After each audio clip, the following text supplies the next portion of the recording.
Oh! Oh! Punch her! Punch her in the face! Ah! Oh my god. You can't be fucking serious. You can't be goddamn serious.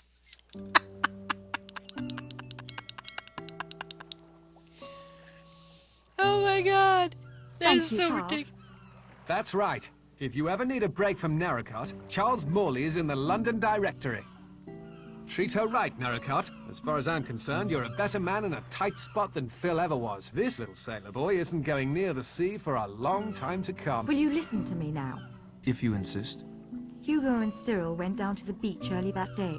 By the time I arrived, Cyril was out too far. It was too late to reach him. Hugo claimed he had been distracted helping a passerby with directions. I knew how it would look. I thought I loved him. So I told the coroner's inquest that it was I who had been on the beach. Later, when I was cleared, Hugo was jubilant, yet his feelings for me seemed to have vanished. I realized I had served my purpose. How would it have looked if the boy who stood between him and a fortune died while in his charge? He didn't think he'd done anything wrong. That was the most frightening part.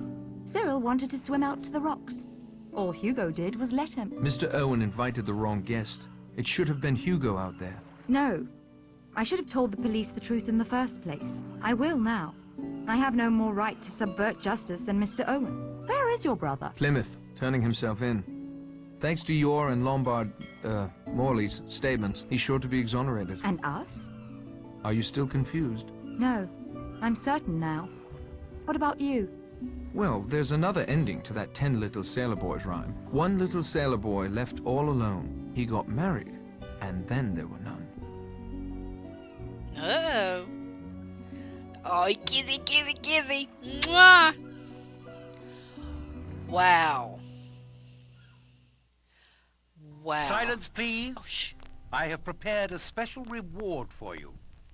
The original ending to our little story is somewhat different than the one you have just experienced. Oh. If you can complete a final puzzle, childishly simple really, you will be able to learn the original solution to "And Then There Were None," as Dame Agatha Christie first wrote it. Ooh. Interested? Then your first step is to make your way to the dining room for a final treat. Okay, okay. I'm up for it. Ooh.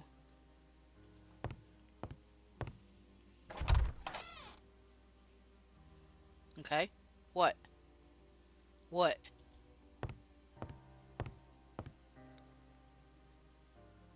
Ooh. One little sailor boy. The last little sailor boy. Okay. What do I do with him?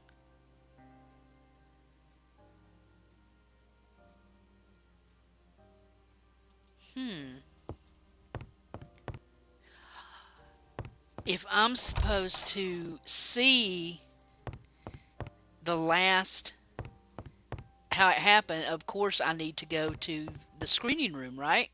Wouldn't that make the most sense?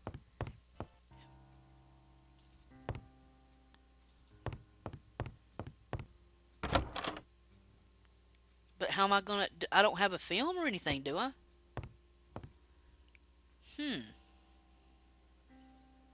Okay, what do I... No. I never could open It's locked fast.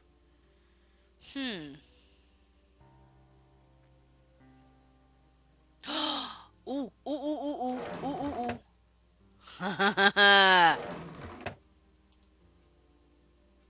Yes. Hello again. Yes. Okay, what, where'd it go? Sears. Hello again. Ooh. The film has been spooled. From my earliest youth, I realized that my nature was a mass of contradictions. I have an incurably romantic imagination, and it was for this reason that I adopted a rather childish and unreliable approach, writing my confession, enclosing it in a bottle, and casting it into the waves. There is 100 to 1 chance that this confession may be found, and then a hitherto unsolved murder mystery will be explained. Another trait born of my contradictory nature is my sadistic delight in causing death. From an early age, I knew very strongly the lust to kill. And yet, I was also indoctrinated with a strong sense of justice. I have always felt that the innocent should be spared and the guilty punished. With this mental makeup, it was inevitable that I would adopt the law as my profession. After ascending to the bench, I found that most of my baser desires were quenched in a legal and just way. And yet of late, I have felt a nagging urge, one that will not free me from its insistent grip. That is the urge to commit a murder myself. I fancied myself an artist in crime, and my imagination waxed secretly to this colossal force. However, I was restrained by my innate sense of justice. The innocent must not suffer. And then, quite suddenly, the solution came to me. I would punish those that the law could not touch. In my years on the bench, there were many cases that frustrated my will, cases wherein I knew the accused to be guilty, and yet the evidence was such that he could never be convicted. Cases of deliberate murder that were quite untouchable within the confines of the law. So I determined to commit not just one murder, but murder on a grand scale. A childish rhyme of my infancy came back to me. The rhyme of the 10 little sailor boys. Something about it fascinated me. The inexorable diminishment, the sense of inevitability. And so I began, secretly, to collect victims. I will not go into detail about how this was accomplished. Suffice to say, I was convinced of the guilt of every one of my victims, and I knew enough about them via my connections to be able to lure each one to Shipwreck Island with an appropriate bait. And now to the mechanics of the actual crime. In what I took as a sign, none of my plans misfired, and all of my guests arrived at Shipwreck Island on the 8th of August. The party included myself. The order of the deaths were dictated by what I viewed as my victims' varying degrees of guilt. Those whose guilt was lightest should go first, and not suffer the increasing mental strain and fear reserved for the more cold-blooded offenders. The first death had already occurred. Archibald Morris, a shady little dope peddler, had set up the details for me, renting the island, sending the letters, and recording the gramophone record before I ended his life with a dose of potassium cyanide. Anthony Marsden and Mrs. Rogers died next, one instantaneously, the other in a peaceful sleep. Marsden's crime was one of circumstance and his amoral nature. Mrs. Rogers, I had no doubt, acted largely under the influence of her husband. Their murders were the easiest. Poison, easily slipped into a glass for each of them, as at this point, no one had any reason to be suspicious. General Mackenzie met his death quite painlessly and never heard me approach. I am convinced that he was dead long before he ever came to Shipwreck Island. At this point, I found it necessary to recruit an ally. Dr. Armstrong seemed the most suited to this task, as it was inconceivable to him that a man of my standing could be a murderer. He was taken in with no resistance. I killed Rogers on the morning of the 10th. He, too, did not hear me approach. During the chaos arising from finding his body, I slipped into Lombard's room and abstracted his revolver. At breakfast, I slipped my last dose of poison into Miss Brent's coffee. It was enough to render her unconscious, and I returned a short time later to inject a strong dose of cyanide into her. It was just after this that I intimated to Armstrong that we must carry our plan into effect, that I must appear to be the next victim. This would, perhaps, rattle the murderer, and at any rate would allow me to move about the house and spy on whom I wished. A gunshot and some red mud on the forehead was all it took. After all, it was only Armstrong who examined me closely. After returning the revolver to Lombard's room, I had a rendezvous set up with Armstrong on the edge of a cliff. He was still quite unsuspicious, although he ought to have been warned by the nursery rhyme, "A red herring swallowed one." Once at the cliff, I uttered an exclamation, leaned over the cliff. Wasn't that the mouth of a cave? He leaned right over. A swift push sent him quickly into the heaving sea below. He took the red herring, all right. And now came the moment I had anticipated. 3 people who were so frightened of each other that anything might happen. And one of them had a revolver. I watched them from the windows of the house. When Blore came up alone, I had the big marble clock poised ready. Exit, Blore.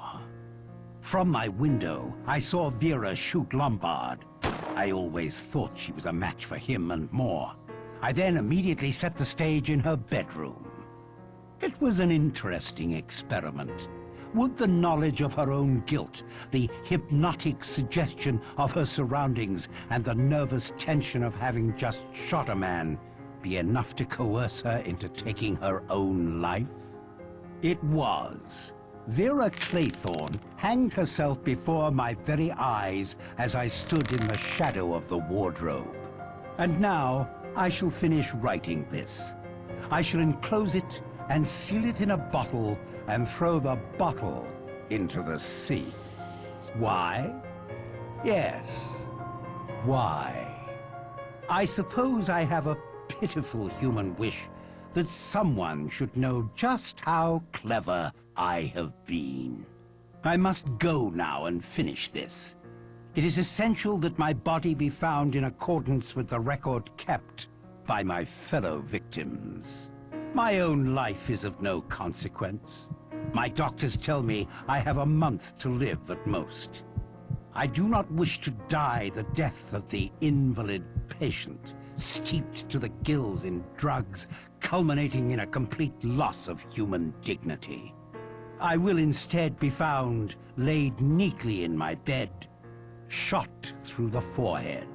When the sea goes down, there will come from the mainland boats and men, and they will find 10 dead bodies and an unsolved problem on Shipwreck Island. Signed, Lawrence Wargrave.